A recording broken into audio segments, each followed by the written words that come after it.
One of the biggest announcements that Tesla made at their Investors Day presentation last week was the announcement that a Gigafactory in Mexico is now official. So, with that addition, Tesla will have 6 Gigafactories: one in Story County, Nevada, Buffalo, New York, Shanghai, China, Berlin in Germany, Austin, Texas, and soon Monterrey, Mexico. With a factory in Mexico soon to break ground just 3 months from now, with this episode, I really wanted to do a deeper dive on what it takes to build these factories. What makes them unique and so advanced? What are the main steps, the timeframes, the stages, and so forth? They are not only getting more and more sophisticated as new ones are announced, but they are getting bigger and bigger and bigger than ever. So get this new Gigafactory in Mexico, it's planned to be 2 times the size of Giga Texas. And Giga Texas is massive. It's currently the second biggest factory by size in the United States, and it's the second largest building by volume in the world, only trailing after the Boeing Everett factory. It has over 10 million square feet of floor space, which is around 100 football fields. So Giga Mexico will be twice this size, 200 football fields. So today we're in for a real treat. We've got Joe Tegtmeyer joining us, and we're going to see actual aerial drone footage of Giga Texas in development. As you'll see, Joe has hours and hours of footage. Thank you so much, Joe. I'm really excited for you to join us. Well, thank you very much for having me. I'm looking forward to talking a little bit about Giga Texas and the future of Tesla. Perfect. Thanks, Joe. So Joe has a successful YouTube channel under his name at Joe Tegtmeyer. With a degree and double masters in astronautical engineering, he was a pilot in the US Air Force and at one time was applying to be an astronaut. He then served as part of the US Forces Iraq Command, helping with the transition after the Iraq War. He retired from the Air Force 10 years ago and started several businesses. He began his drone coverage of Giga Texas 2 years ago. And today, I understand he's still out there almost every other day. So let's start with just a bit of a background. What are these gigafactories? They are the largest and most advanced manufacturing facilities in the world. They produce not only Tesla's electric vehicles, but also batteries and solar products. Tesla initially started using the term gigafactory in 2013 when they started making plans for massive factories that are needed to produce the batteries for an electrical vehicle. That term gigafactory has since expanded to just generally mean a very large, massive factory.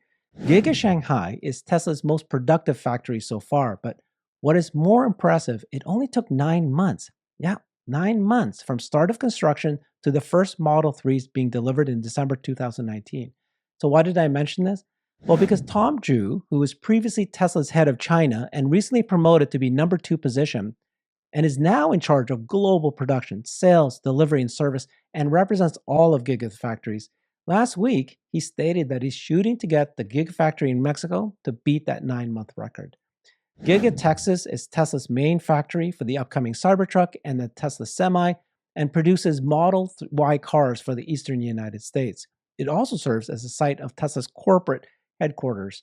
Elon Musk has previously estimated that Giga Texas will require a total investment of at least $10 billion and may employ as much as 20,000 employees within the company. Construction began in July 2020 and it opened a year and 9 months later in April 2022. All right, so Joe, I am so excited about this topic and can't wait to get brighter about how Tesla builds these gigafactories.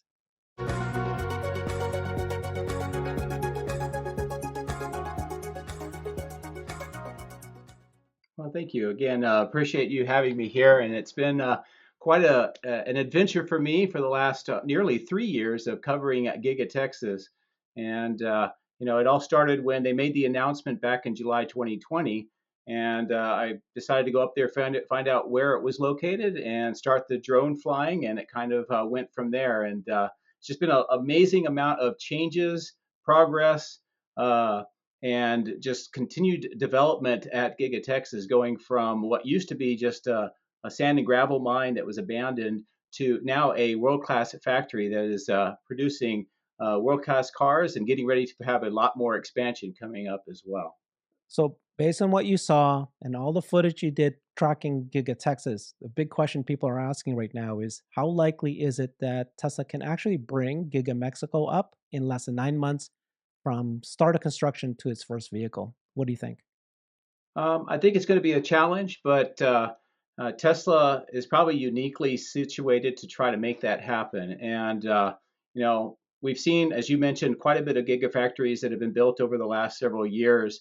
Giga Shanghai right now is kind of the gold standard as far as speed, but Giga Berlin, Giga Texas has had their own challenges and uniqueness along the way, and they've continued to refine the way that they do their factory construction. One of the things that's very unique about how Tesla has approached the factories is not only is it kind of their product, if you will, but they Yeah. really have kind of embraced something called agile project management for the development of the factories. And that's very different than what we've seen in a lot of other factories. And what do I mean by that? Traditionally, if you look at project management, you look at like waterfalls where you Mm. have to build the entire structure. You have to have the interior done, the product lines, the production lines, the exterior, the parking lots, everything finished before they really start doing any products. And Tesla has kind of gone a completely different direction. And we saw that really well here at Giga Texas. And what they did is they started building the factory. They even had site plans for that, and they were actually building the or preparing the ground and getting ready to build a factory before they knew all of the various products and all of the production methods that they were going to use. But the way they got around that is as they continued to build a factory, they allowed themselves to have expansion opportunities. They were actually getting some of the key portions of the factory completed first that could start sustaining the Model Y initial production. That would be like the stamping section, the paint section, some of the casting sections, and some of the general assembly, while the rest of the factory was still under construction. And Mm. that was pretty unique to see along the way. And it really helped speed up the production of Model Ys here, even though they didn't hit the Shanghai record speeds that we talk about. Um, they still did quite a bit of amazing progress because the Model Y, if you remember, it started introducing things like front and rear castings, which they had never really used before. So it was a completely new technology.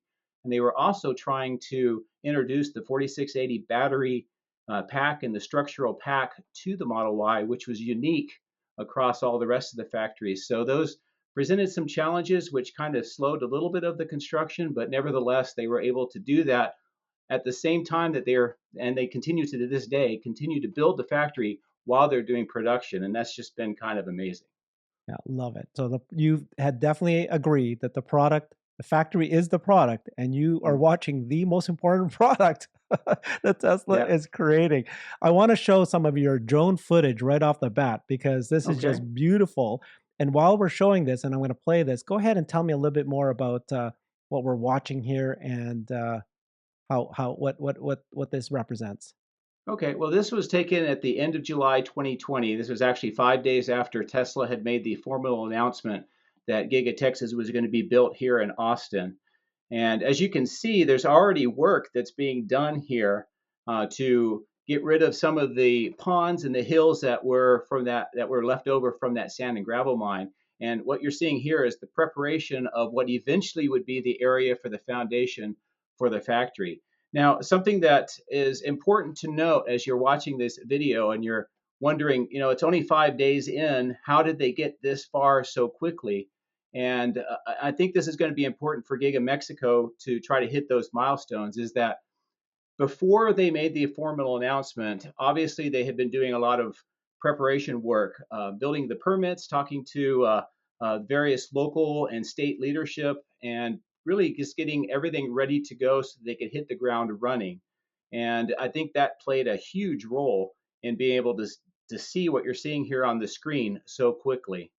You can also see here some other the way that the factory looked at that time. A lot of the trees, sort of the north, we're kind of actually right in the middle of where the paint shop would be today from this particular image. And we're looking to the south along where the rest of the factory would be right ahead of us here.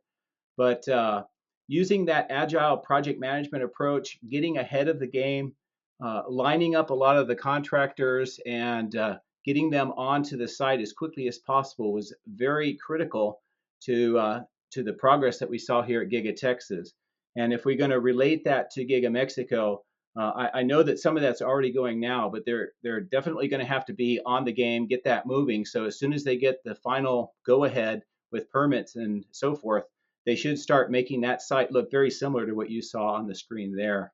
Uh, Wonderful. and if they can do that and they can sustain that for that 9 months, 9.5 months, there's a chance that they might be able to start seeing at least the initial small scale production of whatever vehicle that they're going to be building. And I think it's going to be the third generation vehicle from what we're hearing. In Giga Mexico. Okay, Yes, so this is still the Giga Texas in 2020, August of right, 2020. Tell me what you were seeing there. So you took these photos of this. So instead of the videos, we're looking at the photos at this point. right. Well, at this point in time, it's the 8th of August, so it's this is only about 10 days later, and you can see Mm, that area that they've been grading and preparing the surface has made remarkable progress even at this short time.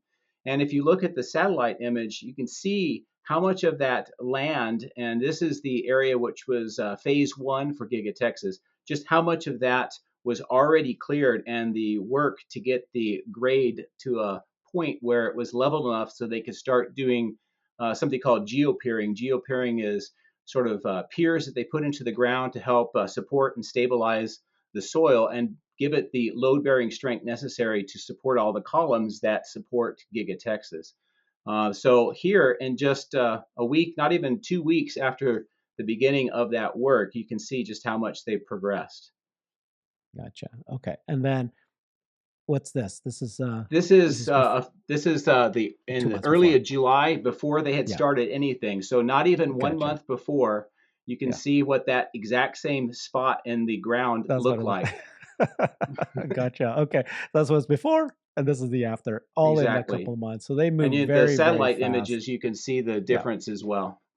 So Joe, it's pretty cool that you actually started like you got the beginning of even before Giga Texas was started.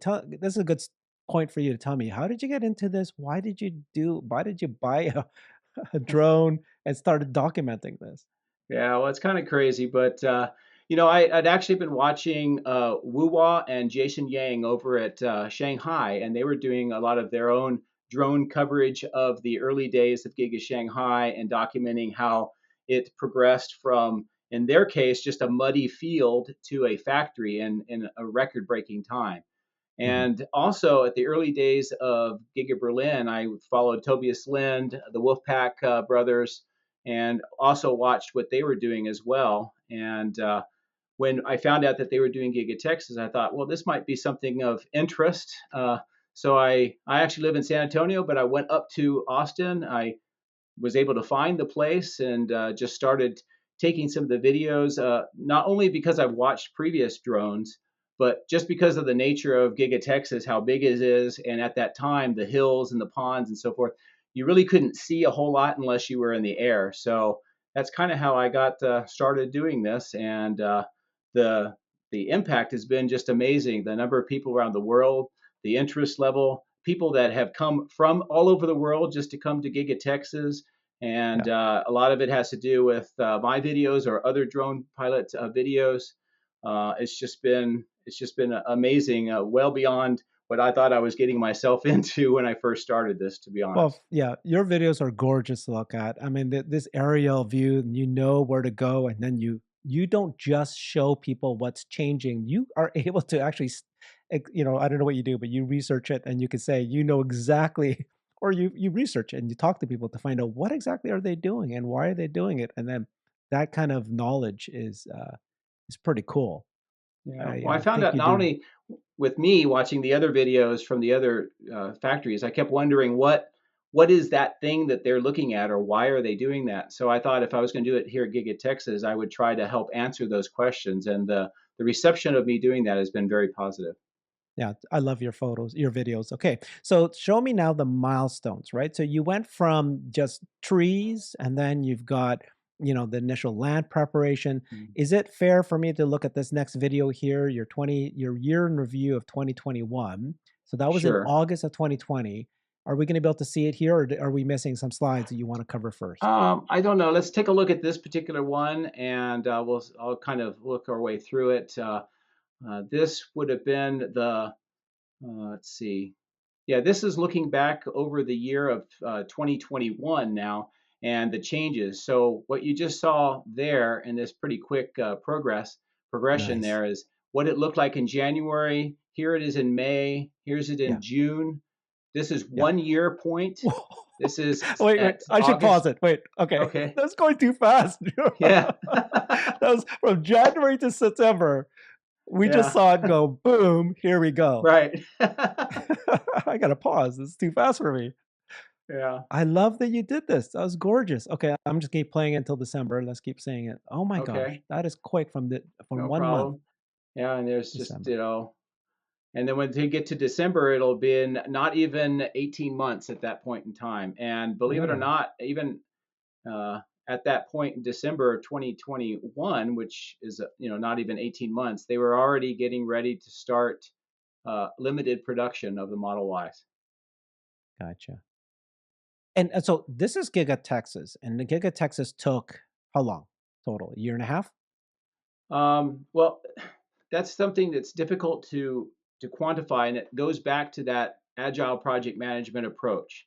Is they're still building it to this day. Mhm. So, it's not done. And in fact, they've gone from the original construction, which was phase one of just basically the factory itself, to now they've added phase two, which is what we see on the east side, the big parking lots, and the north end, which is the electrical switch yard that will not only power Giga Texas, but also have a megapack battery electric storage system that will serve Giga Texas and also the local area, to phase three almost with the battery cathode plant, die shop, and some other structures. So they're continuing to expand the building. And at the same time, if you're asking about when did production kind of begin, we started seeing pre-production, like the bodies of some of the Model Y starting to show up around June of 2021.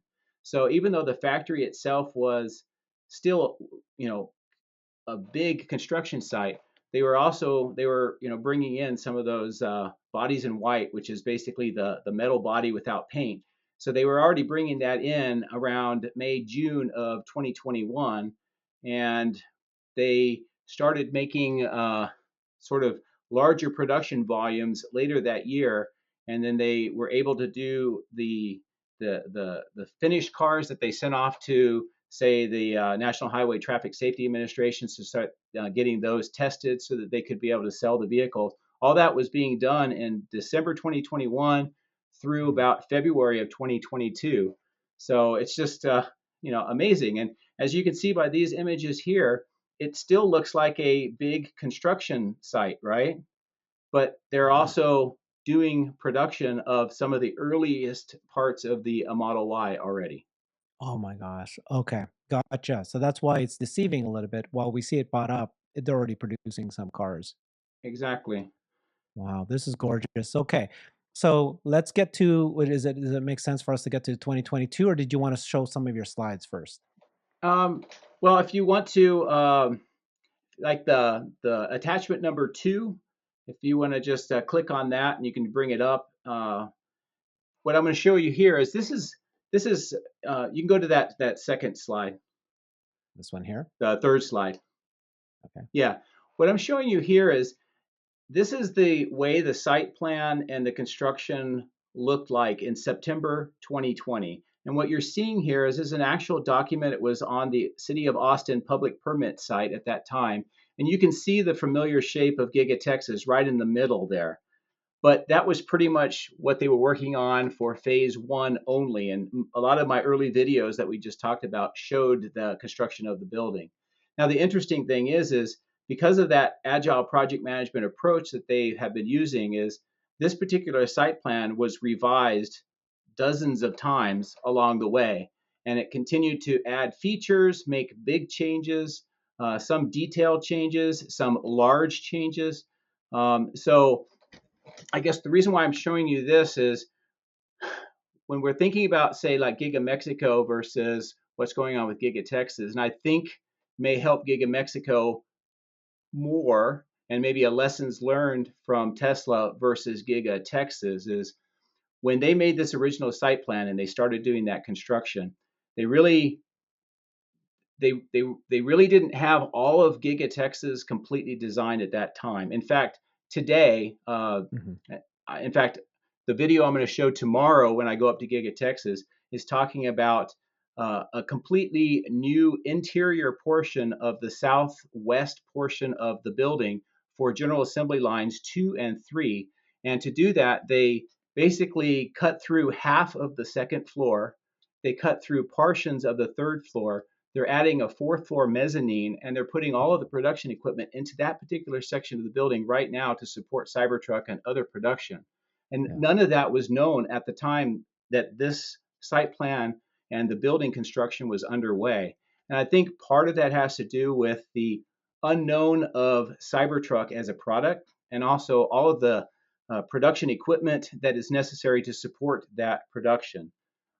Where Giga Mexico, on the other hand, can benefit a lot from all of this time that they've been building Giga Texas. They've been putting the Cybertruck together. I believe that quite a bit of the production methodologies of Cybertruck will be shared with the platform 3 or the version 3 that's going to be built down in Giga Mexico.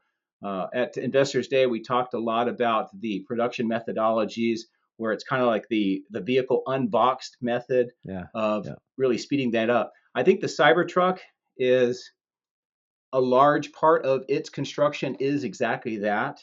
And to do that, they needed to have not only the factory and the production line set up and understand how they were going to build the Cybertruck, which now they know, but in 2020, I don't think they completely did. But they also had to get equipment such as the Idra Gigapress, which Yeah. is the 9,000 ton Gigapress. It's being installed in casting. It's sort of the northeast corner of the building itself. That is sort of itself a brand new piece of equipment that hasn't ever really been used to build castings of this size. In addition to that, on the south end, originally when they built the factory, they had actually, if you want to go to the next slide on that deck, this might be helpful. If you could see here, this is sort of a breakout of the factory itself. In the upper right, that area 4, that's the casting machine structure where I told you about the Idra Gigapress. Down at the bottom in that black area with 6, that's the original stamping machine structure. And they have these enormous Schuler presses and some other presses that stamp out the various body parts. And that's being used predominantly for the Model Y now. But if you look at areas 7 and 8, that was completely unconstructed until about summer of 2022. And they've been building all of this out as a facility that's going to be making quite a bit of the parts for the exterior of the Cybertruck, including making these very large subterranean foundations. They're called isolation foundations for these large AIDA stamping presses that'll make a lot of the parts that go into the Cybertruck. So you need to have the casting machine, you need to have these stamping machines, and you need to have all the robots together to put the Cybertruck as a finished product. All of this kind of technology was not completely uh, defined back in 2020, and they've been modifying the factory as they get the specifications for those devices, and they also get the product, the Cybertruck in this case, to a point where they have a final design. So that's been happening at the same time as Giga Texas was built. So that Yeah. is one of many reasons why maybe Giga Texas went a little bit slower than we were hoping. But I'm thinking all of these lessons are going to play a huge role at Giga Mexico because they've already worked out quite a bit of these processes. Gotcha. Yeah, I So, mean, your videos are very, very popular, especially the ones whenever you catch and find these Idra presses arriving yeah. and they're being used, and you're seeing the Giga castings, and you show it, you fly in and you actually look into the windows and you can see Mm. things happening. And so, in your perspective, Giga Cybertruck is moving along. Are you seeing signs of it? I mean, we saw a bunch of job postings just a couple days Hmm. ago. What's your do you have a video to show us a little bit about that or? Um, Not sure if I have anything specific on this, but in general, what I would say is they're making a full court press to get the Cybertruck out, to at least to do initial pre-production or small scale. When I say small scale, we're talking about handfuls of products, not full scale. I think it's going to take them a little bit of time from this summer, the rest of the year to get to the point where they're going to go to really volume production. But I know that they're really putting a full court press to get that point. As I mentioned, and tomorrow's my video. I'm going to show a little bit more, but some of the production line parts, the scaffoldings, and the machinery necessary to do the final assembly has been arriving on site here in the last several days on the south end, and it's being moved into the General Assembly 2 and 3, where I've told you that they're doing all of that reconfiguration work inside. Um, the big stamping press is mostly installed on the south end. It still has probably another month or two before it's completed. And when I say big, we're talking a machine that's about the size of a city block. So we're not talking small stuff. In fact, the stamping presses make the Giga presses look really small. But the Giga press is also in final assembly. Hopefully, we'll start seeing testing pretty soon for that. And we've also, I think you may have been covering as well, 4680 production is ramping up. That's going to be necessary to support the Cybertruck. All of these things are in the near final portions of installation at Giga Texas, and all of those has to happen before we can see the Cybertruck. But the way that they're going right now, I would say another couple months, and that is going to be completed, and there will be no reason to not expect to see some Cybertruck prototypes, or at least parts, maybe some castings, maybe some stampings, that kind of stuff. I'll see. You mentioned the stuff that I see in the site, but I'll be looking for scraps, dumpsters, anything that I can find that will show that they're actually going from, the assembly and installation to now testing and validation.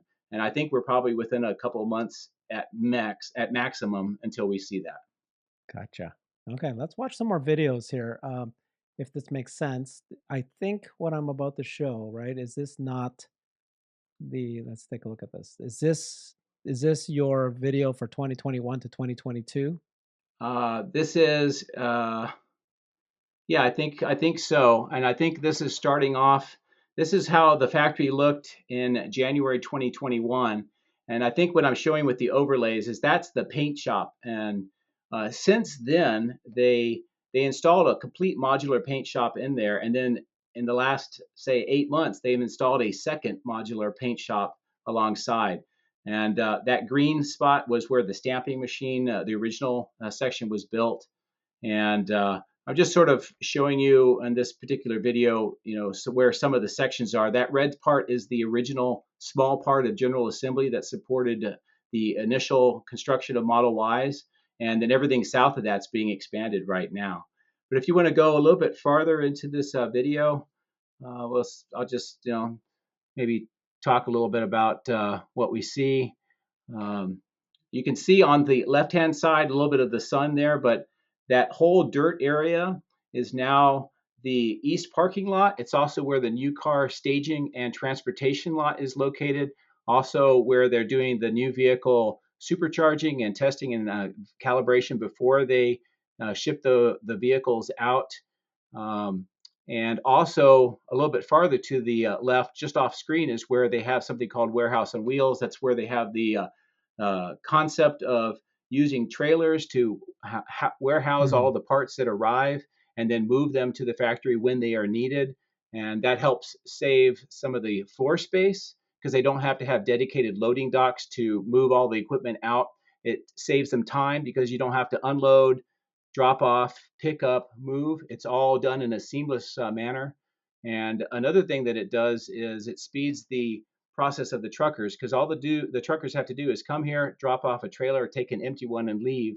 And then later on, when Tesla needs the parts, they can just use their own yard trucks and bring them in. So all of that you were seeing in a very early state in those particular videos. Gotcha. Okay, and then let's take a look at the next one, which is the 2022. This is the part where Right. it's starting to get exciting, I think, right? Because this is like, Exactly.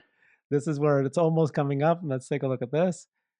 Yeah, and this Lit. is when they pretty much transitioned from basic construction and also sort of bringing in some of the production to now we're seeing a lot more production with expanded construction to other parts of the overall site. Okay, so where are we going here? So let's take a look at this. This is wow. So this is now, what is it? 20. This is January 1st to This, December 31st, right. 2022. Right. And this particular video, what I did is I kind of stitched together Yeah. 12 months of video. So as the drone flies, you get to see what this looked like right now in January. You can see they're doing a lot of work on the west side concrete aprons. This is right near where the 4680 battery cell production section is. And then as we cross over this little piece of concrete, and you see these loading docks on the left-hand side, and you see the main entrance coming up. This is where the headquarters is located Right. now, and also Yeah. some of the general assembly. Another thing that you can see in this particular image is this is how the entrance originally looked, and it's Right. been revised at least three major times in 2022. And then this one, you can see that there was a complete second floor here, and a lot of that was already cut away in the latest revision that just got finished. And all of this that you see, this part of the building with the windows, this is inside here and all the way through the third floor and in the fourth floor mezzanine. That's where they're building all of the Cybertruck production lines. And as we go here, just this is the south end. An interesting thing about this has been revised in major ways, at least three major times this particular year. In this video, I don't know if we'll let it run a little bit, but as we turn back towards the building, you'll see that most of that south end is just dirt. It eventually became a parking lot, and then this is where they would bring the Model Ys out initially once they were constructed, and then they would do all their tests, and then the transportation lot was right here, and they had put this entire area in concrete, and we might see that in the next phase. You can see how they're putting in the formwork, the rebar now.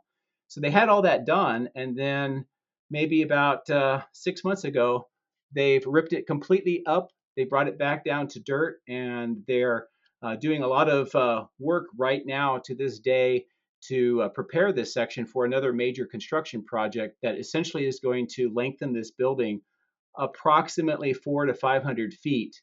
And exactly how it's going to be oriented and what the purpose of it is still a little bit unknown. But I do know from permits, I do know from just talking to people that that is in fact going to happen. And I'm kind of curious, and I'm watching right now to see what they do. Wonderful. So one thing I'm learning from hearing you and watching this is that they're building it and they're moving fast, but then they will revise it, redo Exactly. parts, expand it, rebrand. Can we see what it looks like? Because I didn't see from this video that shows me what it looks like in December 2022. Can we see what it looks like now? I think I do. I'll have to get you another picture. Okay. So yeah, It's so we'll either that show or it might people. be Mhm. it might be at the end of that particular video. I'm not sure. I didn't see it here because I'm just flipping through it. Oh yeah, here it is. Here we go. So let me show Okay. that to you. Let's see.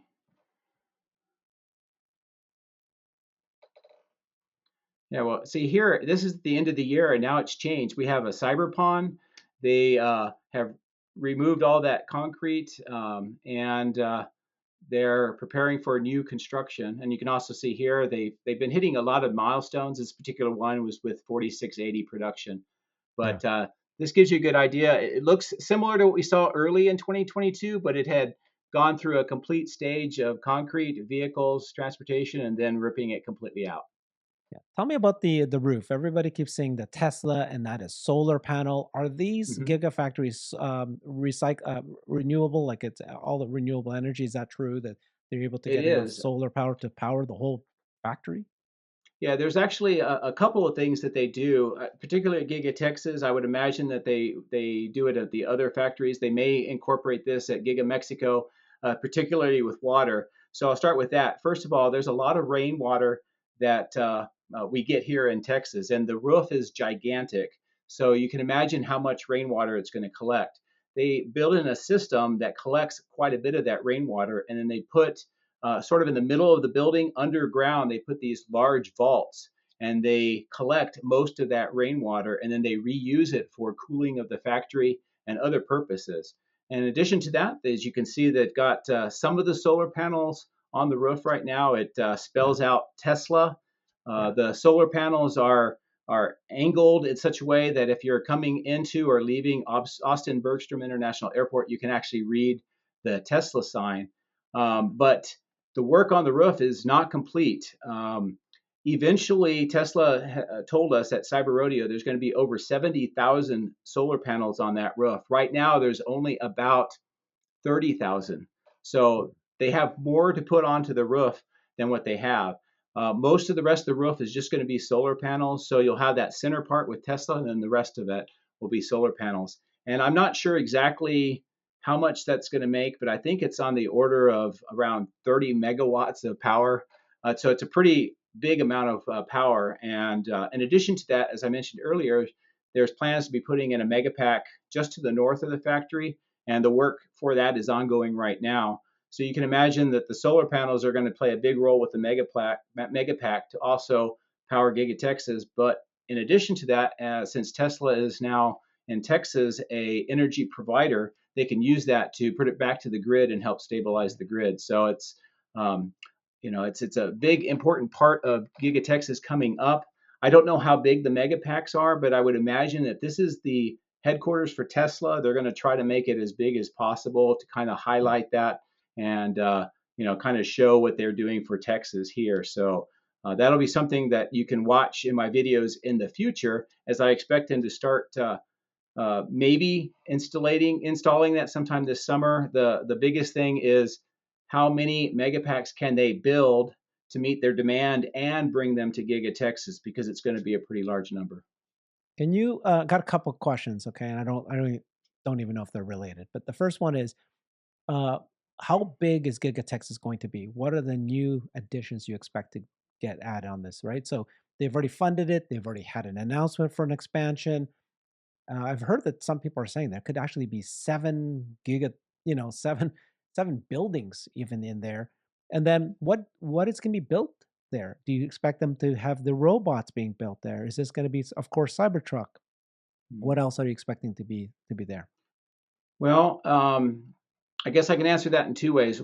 On the what is Giga Texas going to look like format? We already know with a bunch of permits that have been filed with the city of Austin, some of which is already in the works right now. Is I talked about the mega pack and what that's going to do. Up in the northeast corner of the site, they're building the battery cathode plant. They're building something called a die shop. There's still some speculation about what exactly that is, but it's right next to the battery cathode plant. They have a cell test lab that's mostly completed in that area as well. So we're going to see quite a bit of work to produce pretty low down on that logistics pipeline of materials to actually make the batteries. And we also know that they have the battery plant inside Giga Texas, and it's coming up online as well. So we're going to have sort of a little bit of almost like the mining raw material production Yeah. here at Giga Texas, in addition to the final product. Farther to the north there's another permit for a north logistics yard and a warehouse. And I'm not sure what that's going to be used for, but we're starting to see the construction, at least the materials and some of the preparations happening there. And that's about, if you're from the factory looking north, it's about a mile north, and it's still well within Giga Texas's property. On the west side, we see the West Support Facility, which is a large logistics yard that's being used and under construction at the same time. In addition to that, it's a very large parking lot. This is my own personal thing, but one of the things I Yeah. think would be pretty cool is they still have some of the old hills and ponds from the sand and gravel mine not removed in that area. And I think it would be a perfect Cybertruck testing ground. So I don't know. Maybe they'll do Right. that, but it would be perfect. Another big thing is, and Elon said this early on with construction of Giga Texas, is they want to do a nature boardwalk, Mm. open place for the public. near the Colorado River. And there's actually some areas sort of on the southeast and the east side that looks like they're starting to do that work. And in fact, on my first slide, I think actually on the slides that you have up right now, go to slide number 1. Which one here? Yeah, that middle one. Go This to one? the middle one. Yeah, go up to the slide number 1, or that one is fine. If you see area number 8, that was another area that was recently purchased by Tesla at the end of 2021 into 2022. And the unique thing about this is it has a very large pond and almost an island. And all of this is in that area where I think we may see that public open space, and it would be perfect because you could have people take boats out onto that pond. You could have them be out on that island. You can go down through the Colorado River. It's far enough away from the factory so it shouldn't affect any of the production, but it's right there on Giga Texas's property. And there's actually permit and some other documents that I have seen that shows that we may see a boring tunnel put in that connects that island across over to sort of near where that pink area number 2 is located. It would go underneath the Colorado River. So that's very interesting to imagine that they might put that Yeah. in as well. So everything you're saying though sounds like it's going to be nature reserves and so forth, as opposed to some people thinking there's going to be yet another factory built on the same land that we're just looking at here. I mean, where are they going to build the robots? It's going to be in Giga Texas, right? I don't know for sure. You know that they are expanding Nevada, so that'll have a lot more Yes. footprint. I don't know if that'll be for production of robots, but it'll be another factory. We know that they're doing work out in California. There's also potential, maybe at Giga Texas, it might be able to be put into the factory. Or if you look at that particular map on that far north, both on both sides of that center highway is also Giga Texas. And you could see there's quite a bit of land that could still That's be right. used to build Right here and something. here. Yeah, So that's what I'm yeah, saying. Okay, good. Good. so all of that is sort of unused, or I don't know what they're going to do with it at this point in time. Also, if you look at that map, Area 5, that's just a material storage yard right now. That could be definitely something as well. And most of Area 7 is just wilderness right now. So, of the when you add all of the land together, it's over 3,000. It's about 3,100 acres. I think it's actually about 3,600 acres, as you can see, are about 1,270 hectares. And of that, Giga Texas is only right now using about 1,000 of it, so about a third. So Okay, there's gotcha. still room for expansion. And also, I think we've heard not only would Giga Mexico be built, but I think a recent interview with Tom Zhu says that there may be yet another Gigafactory. So For I think sure. that there's a lot of options coming up. It may not all be just Giga Texas, but Yeah. Tesla owns quite a bit of land, so why not use it? But I mean, it's because it's headquarters, I'm pretty sure that the robots are going to be built right there in Giga Texas. That's why I keep thinking that. Hmm. Doesn't make sense to do it anywhere else. So, when people say that, oh, we need 20 gigafactories and they're behind in order to hit their goal of 20 million cars per year, what's your thinking about that? Given that you've seen how fast these factories come up and how big they are, and that they can actually continue to expand just on the land that they already bought.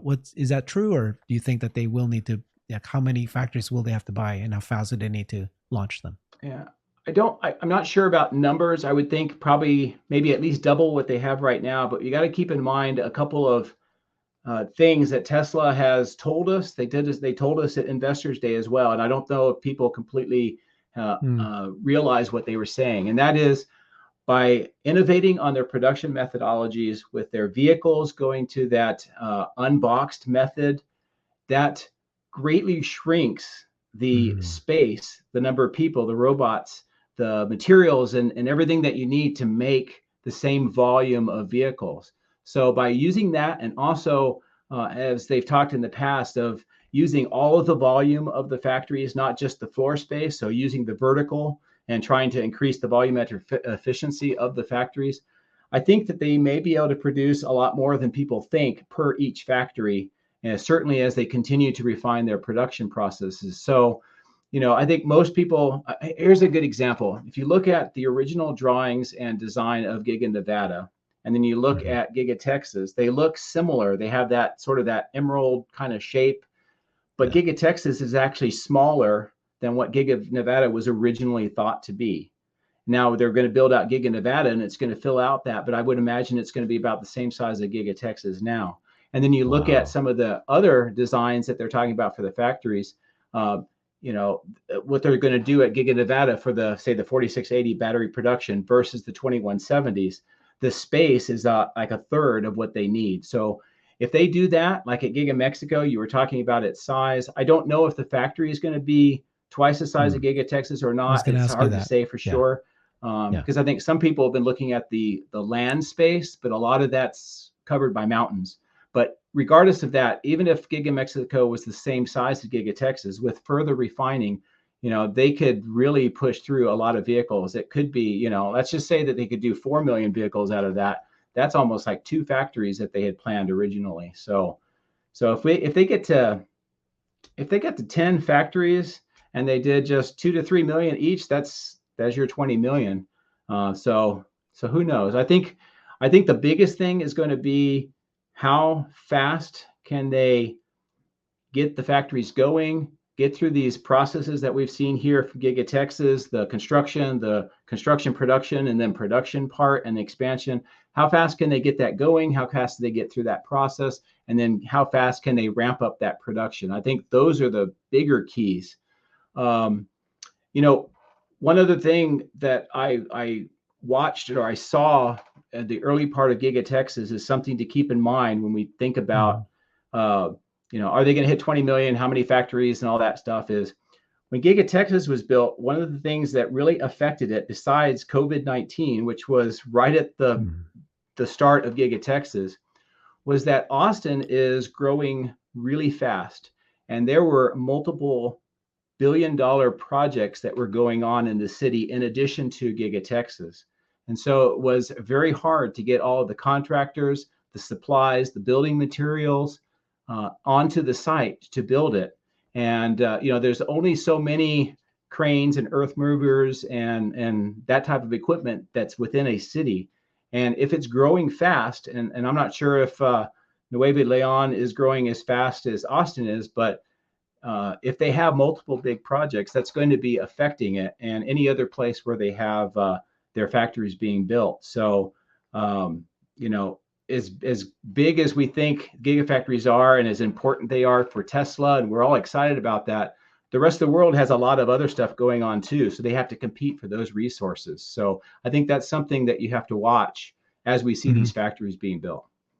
So it's pretty cool that you watched Giga Texas from the very, very beginning. Like we started this video, you showed that, before anything happened, right. And you're watching it happen. And like you said, it's not over. There's going to be many, but Giga Mexico is going to, start in 3 months. In 3 months, that's their plan, that they're going to have all the licensing, the permits to be able to start construction.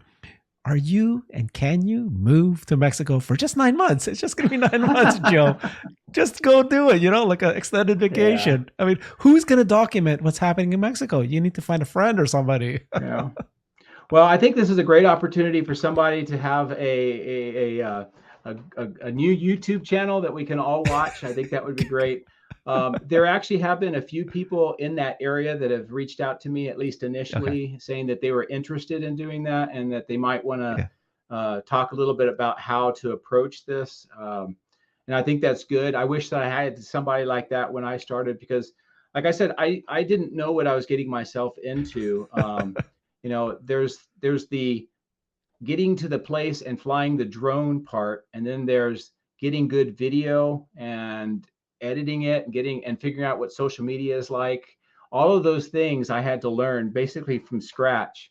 And, some of it I did well, some of it I didn't do quite so well, and I've had to learn. So if I could help somebody, I think that would be beneficial. You've had a number of very big breaking news kind of stuff. Like, so when we saw the Cybertruck, the Idra Giga casting. You flew in and you can see through the window at the time. Yeah. You can see the windows and all the Giga casting that shows us the progress. And I was telling you when we met at Austin, I was saying what I want you to capture is the moment when they decide that every car that's built coming out is autonomous and it goes and parks itself. Yeah. That would be just a moment in time to show that, hey, they're going to create the car from the beginning and then the car comes out and drives itself. And like, this is really like what he says, a robot on wheels, and Right. it knows how to think for itself at this point, right? That would be, you need to capture that moment. But you were saying it might be a while, you think, before that happens. Yeah, I'll try. Although I've actually talked to a few of the people that work on what they call end of line, and they're the ones that get the car right when it comes out of the factory, or drive it out of the factory and take it over to where Yeah. they're going. And I think they might have something to say about that as well. Well, yeah, but it's going to happen. We know Elon has Yeah. said it's going to happen, and it makes Yeah. so much sense. Well, why not? It's just even just the idea of it is so cool, right? It's like this is autonomous cars. So Cybertruck, you're waiting carefully. You're going to keep showing us whenever you see signs that this is moving forward Right. or not, and that's going to come out soon. The 4680s, right? Are you able to track and show any kind of thing that shows that it's actually ramping up faster? Well, one of the interesting things about the 4680 production facility here at Giga Texas is that it faces the highway and it's right next to the frontage road pull off. So if you stand there just outside of your car, you can look through the windows and you can see what they're doing. So you don't even need a drone. It's pretty clear. And Yeah.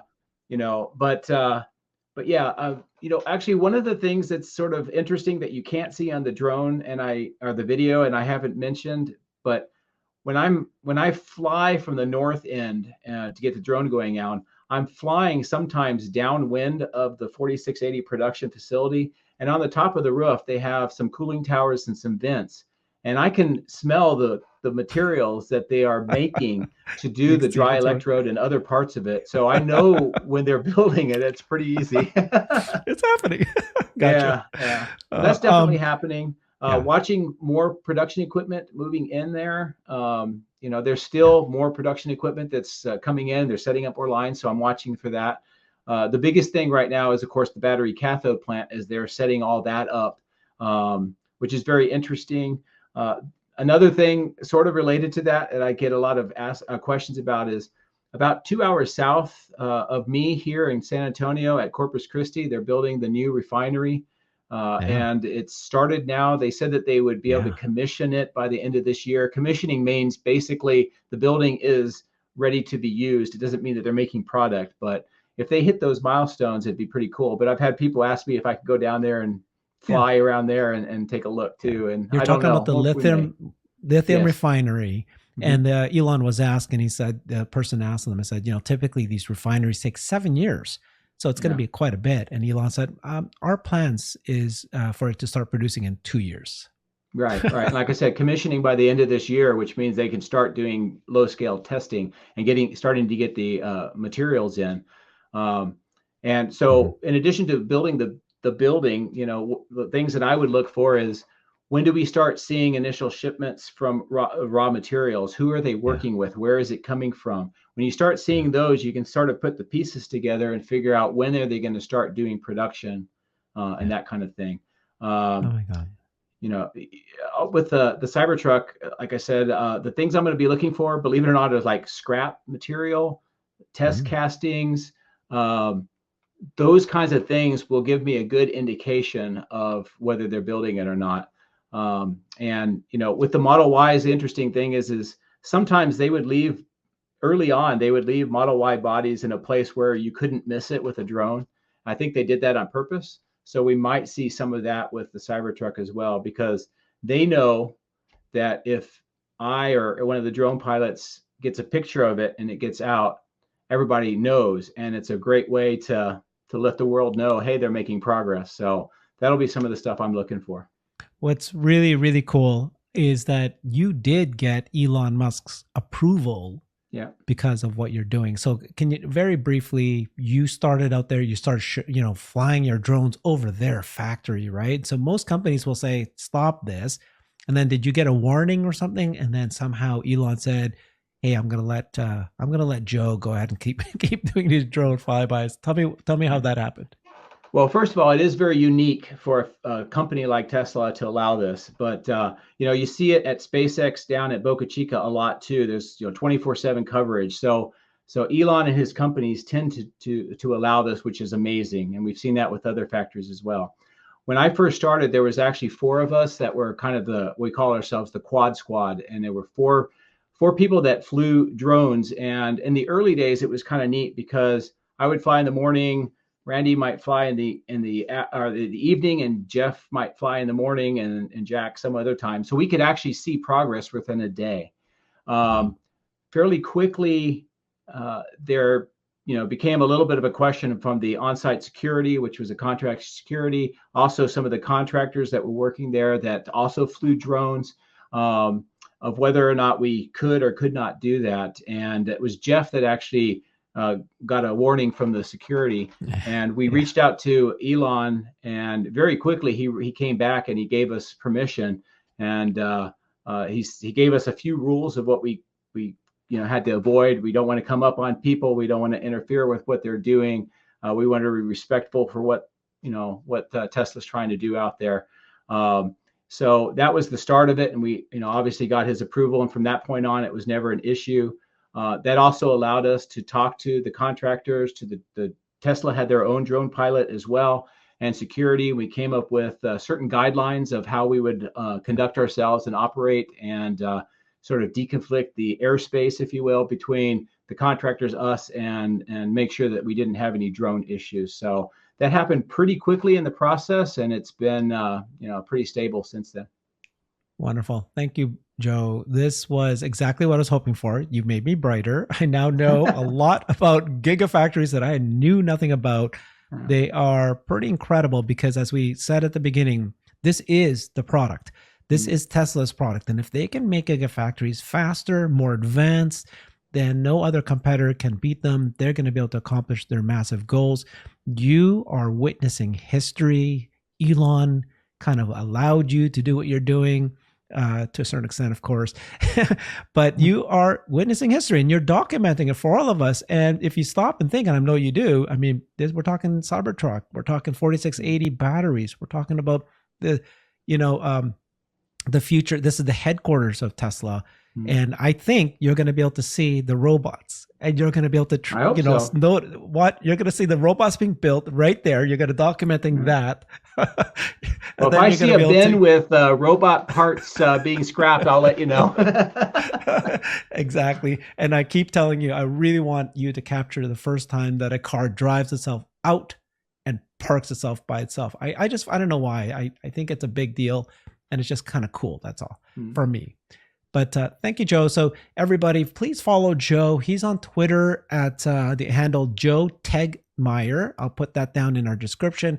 He has his YouTube channel. You got to see much more beautiful than what I was able to show, the aerial footage.